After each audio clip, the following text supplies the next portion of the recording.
네, 지난해 큰 폭으로 하락했던 만큼 올해 들어서 두 자릿수대까지 떨어질 것이라는 예상이 나왔던 원달러 환율이 지난 주말에는 1,123원까지 급등했습니다. 환율 하락을 예상했던 기업인들 입장에서는 당혹스러울 수밖에 없을 텐데요. 게다가 더 우려가 되는 게 미국의 국채금리 상승세와 더불어서 한국 정부의 공매도 조치에 따른 반발로 앞으로 이 환율 문제가 더 급등할 것이라는 시각까지 나오고 있습니다. 오늘은 이 사안에 대해서 자세하게 다뤄볼 텐데요. 한국경제신문사의 한상춘 눈설위원 나오셨습니다. 안녕하십니까? 네, 안녕하십니까? 자, 위원님 먼저 뉴욕 증시 살펴보겠습니다. 지난 주말에도 3대 지수가 또 한 번 상승을 하면서 5거래 연속 강세 랠리를 펼쳤습니다. 지금의 상황에 대해서 어떻게 분석하셨습니까? 네, 게임스톱 간 이 공매도 전쟁 진정되니까 네. 펀더멘탈 요인이 이제 부각되는 거죠. 그래서 이 펀더멘탈이 부각되면서 지금 전 앵커가 말씀하신 대로 거래일 기준으로 3대 지수가 동반 이렇게 상승세를 보이는데 상승폭은 좀 옛날 것처럼 이렇게 높지는 않아요. 이 펀더멘탈 장세의 특징이지 않냐 생각합니다. 유동성 장세에서는 주가가 올라갈 때는 확실히 올라가지만 이 펀더멘탈 장세는 근거가 있기 때문에 상승하더라도 상승폭은 제한된 반면에 상승의 기간이 좀 길어진다 이렇게 보시면 되겠습니다. 그래서 5거래일 연속 동반 상승세를 보이는 이유다 이렇게 보겠습니다. 펀더멘탈 측면에서는 작년 그 4분기 성장률이 좋게 나왔을 뿐만 아니라 경기 부양책 통과에 대한 기대감, 패스트트랙 문제가 부각되면서 이것이 지난 주말의 주가를 끌어올린 배경이다 이렇게 보겠고요. 기업들 실적이 이제 중요 기업들은 거의 다 마무리되고 있죠. 네. 그래서 지금 이번 주부터는 증시에 그렇게 크게 영향을 미칠 수 있는 이런 기업들은 사실 실적 발표가 그렇게 많지는 않은데요. 어찌됐든 어닝 서프라이즈가 지속되면서 그 폭이 지난 그 2분기, 그다음에 3분기 이보다도 이렇게 서프라이즈 폭이 좀 적다 보니까 상승 속도는 좀 제한된다 이렇게 보게 됐습니다. 아무래도 그 지난 주말에도 금융시장의 변수는 가장 큰 것이 역시 그 국제금리가 급등했던 게 아닌가 하는데요.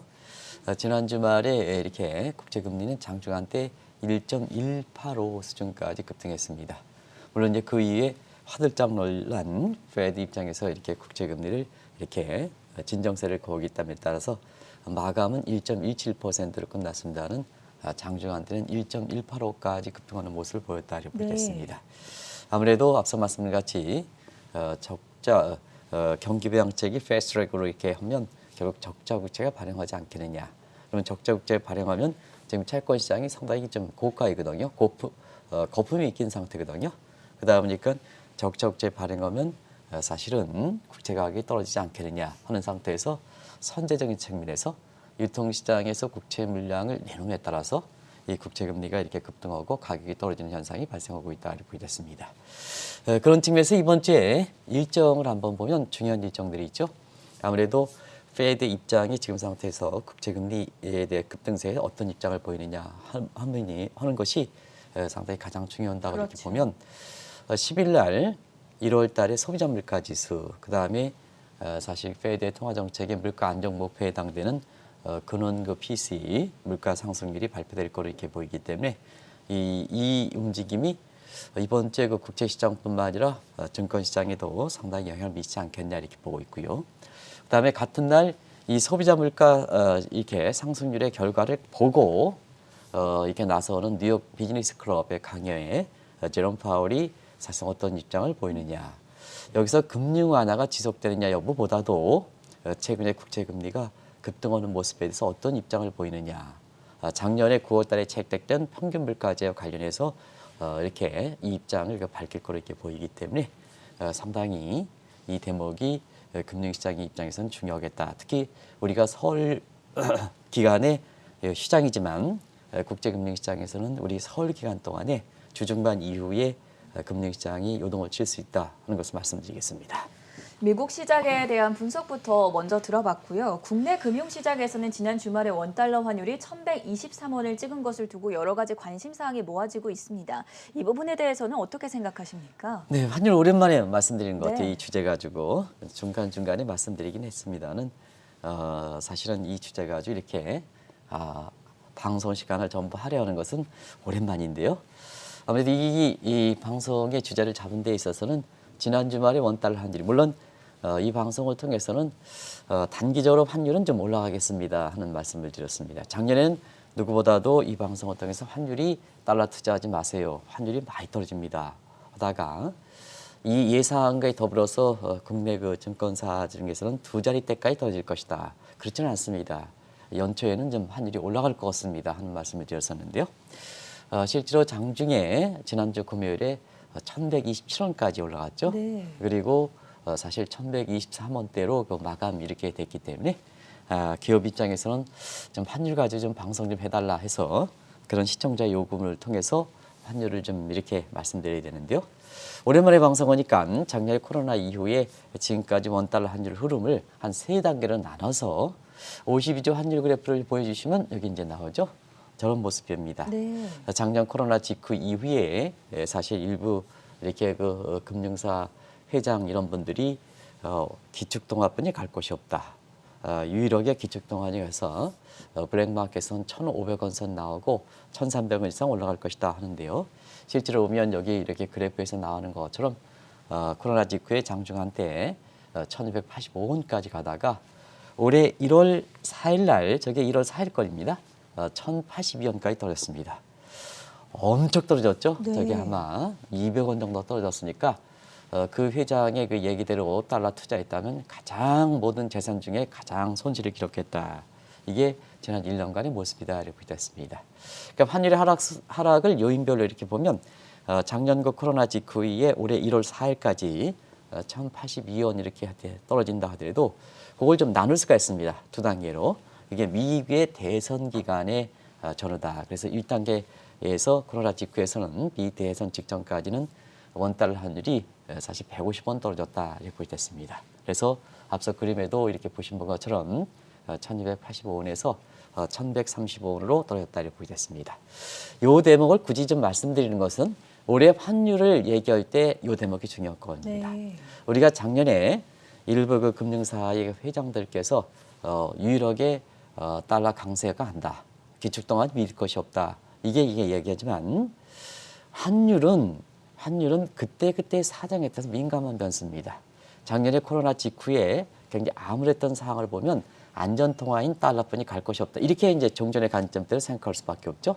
근데 작년에는 코로나라는 것은 자 서로 떨어뜨려 놓은 겁니다. 사람 간의 이동을 떨어뜨려 놓으면 상품도 떨어뜨리고 그다음에 자본의 이동도 제한되는 거거든요. 그러면 작년 같은 경우는 한국이 3월 달에 국민들의 협조에서 방역 선진국이다 이렇게 평가받았지 않습니까? 네. 물론 이제 나중에는 방역 후진국으로 갔습니다는 백신 문제. 미국은 사실 트럼프가 그때 당시에 대통령이 이 코로나 방역에 대해서 실패함에 따라서 경제에 가장 피해가 많았죠. 그러면 돈을 어디가 많이 풀었습니까? 미국이 가장 많이 풀었지 않습니까? 근데 이것이 사실상 그 자본의 이동이 제한되면서 미국이 많이 푼 자금이 한국으로 들어오지 않았다는 얘기입니다. 네. 그래서 통화치 보면 교환비이기 때문에 많이 풀었던 달러 가치는 떨어지고 상대적으로 덜 풀었던 이렇게 한국을 비롯한 신흥국 통화는 강세를 보였다. 그래서 시청자 여러분이 항상 환율을 볼 때는 어렵기 때문에 금융사의 그 이렇게 회장대로 기축통화번이 갈 것이 없다. 그런 과거의 관념입니다. 경제 상황이 어려질 때는 어떤 쪽으로 어려지느냐 요인을 가지고 이렇게 체크해 볼 필요가 있거든요. 그래서 굳이 이것을 좀 길게 설명해 드린 것은 올해도 사실 코로나 백신 문제에 의해서 사실상 이렇게 자본의 이동이 이렇게 제한이 풀릴 때는 종전에 작년에 환율이 많이 떨어졌다고 해서 작년 같은 상황이 올해 전개될 것이냐 하는 이 측면을 설명드리기 위해서 그렇다. 연초에도 환율이 올라가는 데에도 그런 측면이 강했다 이렇게 보겠습니다. 그리고 작년에 그 2단계에서는 미 대선 기간에 올해 연초 트럼프 대통령이 패배할 당시 그래서 바이든이 확실하게 이길 당시 이게 1월 초까지입니다. 이때 이렇게 보면은 환율이 1,148원에서 1,080원까지 급락했죠. 그러니까 트럼프가 패배가 확정됐습니다. 그러면 시장에서는 바이든 시대로 넘어온다 이렇게 보셨어요. 취임은 1월 20일에 취임했지만 바이든 시대로 넘어온 거다 이렇게 보셨습니다. 그 이후에 환율이 1,082원에서 1,123원이니까 비교적 단기에 43원이 이렇게 올라갔으니까 요거는 펀더멘털에 설명할 수가 없죠. 불과 40일. 그러면 짓눌렸던 환경이 이렇게 풀려지는 거죠. 그런 것을 한번 보실 필요가 있다는 보겠습니다. 지금부터 한번 보겠습니다. 바이든 정부가 출범하면은 원달러 환율이 오히려 내려갈 수 있다라는 예상과는 다르게 상승을 한 것. 여기서는 어떻게 이유를 찾아볼 수 있겠습니까? 트럼프 정부는 시장의 간섭지입니다. 네. 근데 바이든 정부는 시장에 맡겨놓은 주의지 않습니까? 시장에 맡겨놓으면 트럼프 정부 때 짓눌렸던 상황이 이렇게 정상화되는 과정이 있어야 되죠. 그게 이제 연초에 그 국내 증권사들이 두 자릿대 환율이 떨어진다 이렇게 하더라도 연초에 환율이 올라갈 가능성이 높습니다 하는 쪽으로 기업인들 때 말씀드렸던 내용입니다. 아시겠습니다. 트럼프 정부 때는 사실 달러 정책에 대해서 왔다 갔다 한 측면이 있지만 수출을 지향하고 이런 측면에서 대기업 위주의 정책 때문에 인위적으로 달러 약세 정책을 이렇게 추구했었죠. 그래서 트럼프 정부 때는 펀더멘탈 측면에서 적정 이렇게 달러 수준에 비해서 달러 약세 정책을 취했으니까 달러가 가치가 짓눌려서 있죠. 짓눌려서. 그래서 그것이 바이든 정부가 이렇게 트럼프 패배의 바이든 정부의 외환 시장이 되면서 그 짓눌림 현상이 단기적으로는 이렇게 그 정화상화되는 과정이다 이렇게 보겠습니다. 지금 달러 인덱스 같은 경우는 91 레벨에서 움직이는데요. 지금 상태에서 여러 가지 미국의 통화 정책의 그 싱크탱크 역할을 포브스에 이렇게 보면 사실 그 달러 가치가 적정 수준이 얼마큼이냐. 물론 중앙 입장에서는 또 세계 중앙 입장이기 때문에 중심 통화국이기 때문에 달러의 적정 환율 수준을 얘기하지는 않습니다는 대체로 포브스 모델을 그 추정해 보면 달러 인덱스 같은 경우에는 93 레벨이 적정 수준이다. 그러다 보니까 89에서 짓눌렸던 부분이 지금 91, 92대에 오면서 원달러 환율도 같이 올라간다 하는 것을 말씀드리겠습니다. 그리고 바이든 정부 시절에 달러 약세가 정책에 취할 것이다 하는 것은 정책 요인입니다. 마스 요인입니다. 그리고 달러 가치는 정책 요인과 함께 펀더멘탈인 이렇게 머큐리 요인이 이렇게 되는데요. 두 가지 요인이 서로 충돌될 때는 예를 들어서 바이든 정부는 달러 약세 정책을 취했지만 펀더멘탈 측면에서는 달러 강세를 하면 어떤 요인이 더 작용하느냐. 뭐 기초요건에 해당되는 머큐리 요인이 더 작용되죠. 그런 측면에서 최근에 한번 보겠습니다. 컨트롤 타워 입장인 재무장관의 싱크탱크 역할을 하고 적자 국채 관리하는 이런 대목에서 미 의회 예상국의 이렇게 경제 전망은 다른 예측 기관의 전망과 좀 다릅니다 하는 말씀을 드렸습니다. 성장률도 우리가 아는 헤롯 더마의 적정 성장률, 실제 성장률, 잠재 성장률이 합한 칼라리, 골든 룰 가지고 전망합니다 하는 이쪽을 말씀드렸습니다. 지속 가능한 좀 장기적인 성장률이죠. 그런 측면에서 보면은 CBO가 굉장히 좀 경제를 낙관적으로 봤다. 네. 또 경기 순환상으로 보더라도 올해 하반기에는 코로나 이전으로 극복된다. 파월이라든가 이런 쪽의 페드는 2013년까지 경기가 어렵다 하는데 이렇게 해서 한번 말씀드렸었는데요. 그런 것이 사실상 미국의 국채금리의 1.185까지 국채금리가 올라가는 큰 요인 중에 하나다 이렇게 보여졌습니다.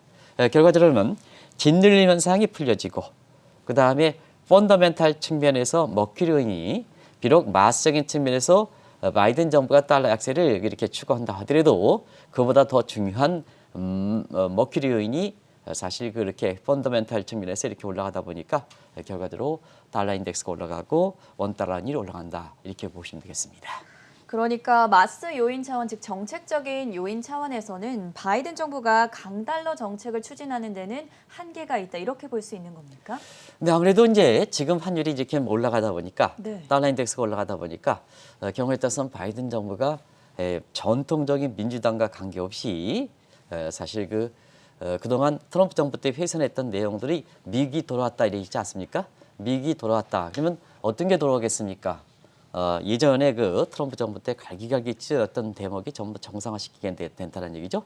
그 외환 정책 측면에서 미국이 돌아왔다. 미국을 되찾자 하면 외환 시장 측면에서는 트럼프 정부 때 훼손했던 달러의 기축통화 위성을 회복시키겠다. 네. 그러면 강달러 추진하겠냐 하는 입장으로 되죠. 연초에 달러 인덱스가 올라가고 원달러에 올려다 보니까 자 미국이 돌아왔다. 그러다 보니까 기축통화 위상시킨다. 전통적인 민주당은 달러 약세 정책을 취하지만 달러 강세 정책을 취하는 게 이런 시각이 나올 수가 있죠. 환율의 상승과 맞물려서. 근데 실질적으로 보면 바이든 정부는 사실 이게 강달러 정책을 추진하는 데는 한계가 있다고 보겠습니다. 한번 보겠습니다. 실무 경기 회복하고 그다음에 중하계층의 고용 창출하고 K장 양극화 구조를 완화시키고 자산 거품을 해소시키는 요 네 가지 현안이 굉장히 구조적 성격을 갖고 있습니다. 구조적 성격을 갖고 있기 때문에 사실상 지효성 있는 정책으로 좀 오랫동안 정책을 추진해야 될 입장이다. 이렇게 이제 보시면 되겠습니다. 그래서 최근에 이렇게 달러 인덱스가 이렇게 올라감과 함께 일부에서는 전통적인 민주당 측면의 달러 약세 정책을 포기하고 기축통화의 달러 강세를 그렇게 회복시키기 위해서 강한 달러로 돌아서는 게 아니냐 하는 이 측면인데요. 사실상 저런 네 가지 현안을 푼다는 점에서 보면 달러 강세가 가는 데에는 한계가 있다고 볼 수 있습니다.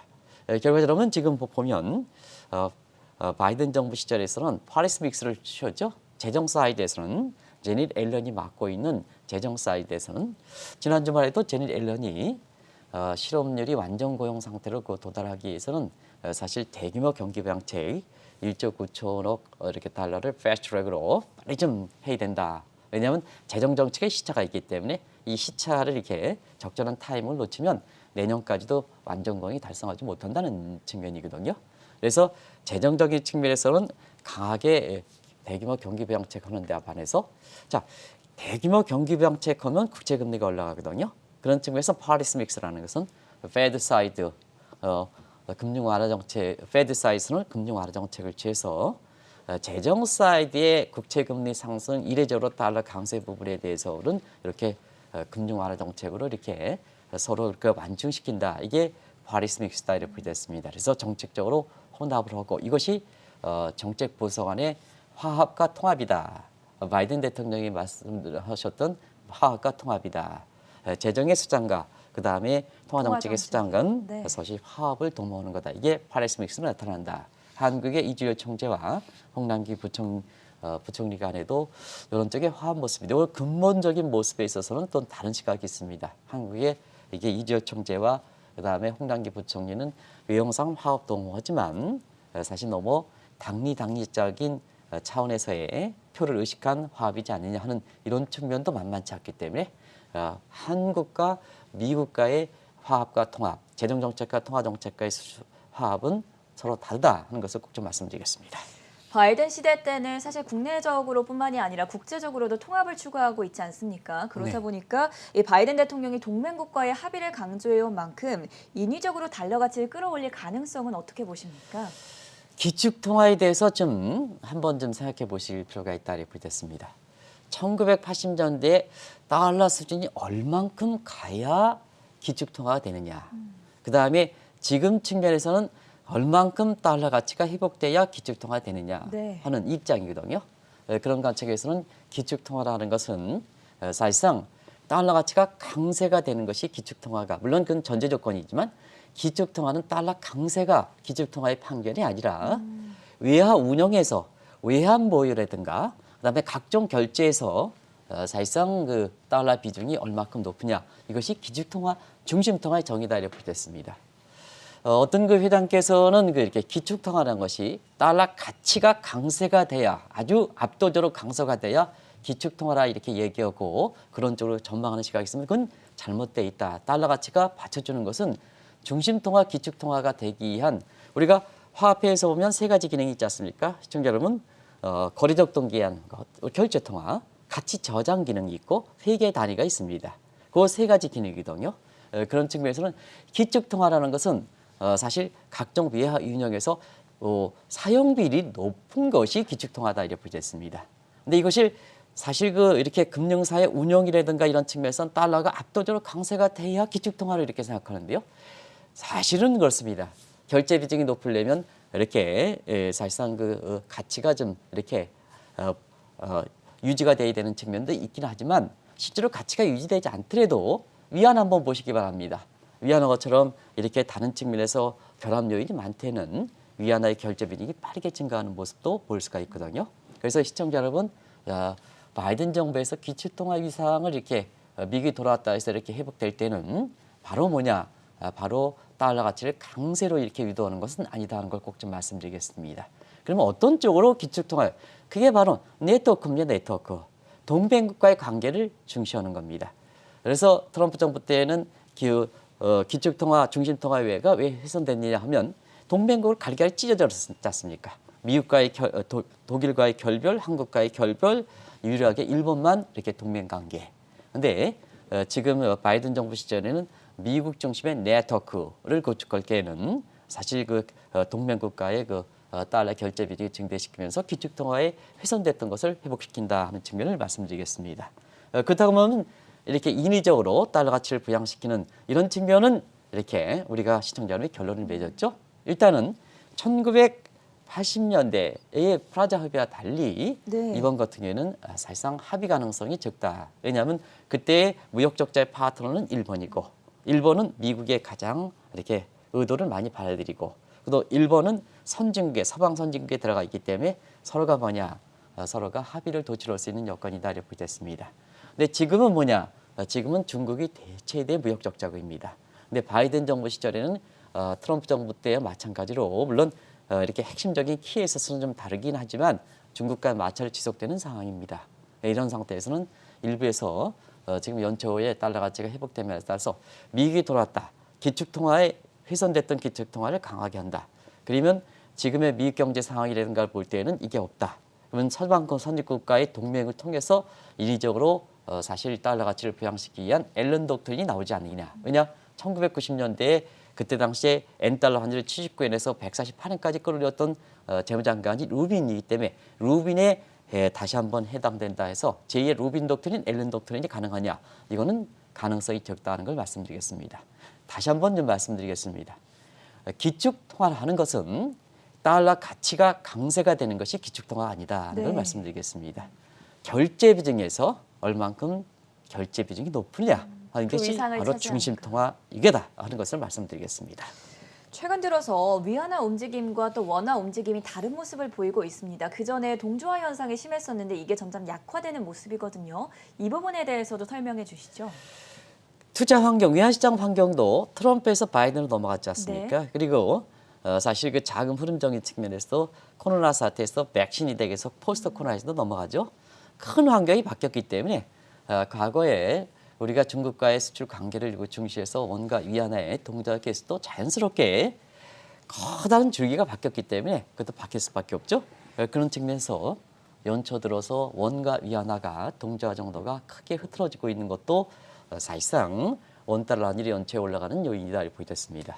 자, 연초 들어서 중국 디지털 그 위안화도 정착시키고 중국도 수출이 좀 잘 됨에 따라서 지금 중국은 인민의 그때마다 다르긴 하지만 위안화가 절상을 의욕적으로 추진하고 있습니다. 그런데 상대적으로 원달러 환율은 자 동조화 계수가 0.7, 0.9 정도 이렇게 된다면 위안화 환율이 떨어져 위안화가 강세돼 원달러 환율이 떨어져 원화도 강세가 돼 있죠. 근데 거꾸로 원달러 환율은 1월 4일 대비해서 무려 40원 이상이 급등했습니다. 사실 한 달 반 정도도 못된 기간에 40원이 급등한 데에는 나름대로 앞서 말씀드린 짓눌림이 억눌렸던 산이 풀리는 과정에서 나오는 현상이거든요. 그런 과정에서 좀 더 이 문제는 좀 지켜봐야 되겠습니다는 지금까지 보면 올 들어서 원가 위안화의 동조화 계수가 작년까지 0.70에서 지금 0.30 정도로 많이 악화돼서 거의 원가 엔화의 동조화 계수에 해당되는 0.20 정도 떨어진 상태다. 뭐 이미 시청자분이 아시겠습니다는 원화 절상대, 절상고 시대에 원달러 환율 떨어지겠지, 원화도 절상되겠지 이런 흐름이 올해 들어서는 상당히 틀리는 날이 많은 것도 바로 그런 측면이다 하는 걸 말씀드리겠습니다. 그리고 또 한 가지는 이런 위안화의 절상에 대비해서 원화가 절상이 되지 않는 구조로 가는 것은 한국의 홍남기 부총리를 수장으로 하는 국제금융팀 외환팀이 잘한 조치다 이렇게 보여졌습니다. 만약에 우리가 외환시장에서 대외 이상을 얘기하는 외환시장에서 위안화 절상대로 원화 절상이 쫓아갔다면 아마 바이든 정부 시절에는 또 하나의 정상화시키는 것이 사실 환율 보고서거든요. 트럼프 정부 때는 환율 보고서 매년 4월과 10월에 하는 일자를 지키지 않았습니다. 그리고 두 번째는 2015년에 만들었던 소위 베넷 해치 카퍼에 의한 세 가지 환율 조건, 그것이 환율 심층 대상국, 환율 관찰 대상국은 그것도 지키지 않았습니다. 이게 트럼프 정부가 나쁜 행위거든요. 그런데 정상화시킨다는 측면에서는 바로 뭐냐? 바로 환율 보고서를 정상화시킨다. 두 가지. 시기는 지킨다. 4월에서 5월, 10월. 그다음에 반드시 세 가지 원칙대로 환율 심취 대상국, 환율 관절 대상을 한다 하는 입장이거든요. 그런 측면에서 한국이 만약에 중국의 위안화의 쏠림 현상대로 위안화 환율의 움직임을 보였다면 사실상 우리가 이게 환율 이렇게 보고서에서 우리가 환율 이렇게 지위가 상당히 어려졌을 거다 이렇게 됐습니다. 그런 측면에서 오랜만에 제가 홍남기를 비롯한 경제팀은 외화 운영상에 제대로 지킨 데 반해서 문제가 되는 부분이 정치 군사적인 측면입니다. 이렇게 동맹국을 강조하는 입장에서 아직도 문재인 대통령을 비롯해서 경제 외팀 같은 경우는 중국과 북한 문제에 대해서 너무 이렇게 쏠림이다 보니까 지금은 바이든 입장에서 동맹을 강조하고 중국 짓누르게 나서는데 우리가 경제 외적인 측면에서는 사실상 아직도 과거의 관념에서 벗어나지 못하는 구조이거든요. 그러면 홍남기 팀에서는 외화팀은 비교적 지금 국제 흐름을 잘 간다. 근데 정치 경제 측면에서는 경월대선 최고 통수권자를 비롯해서 지금의 사실 그 측면은 이렇게 아직도 흐름을 쫓아가지 못한다. 어떤 결론을 낼까?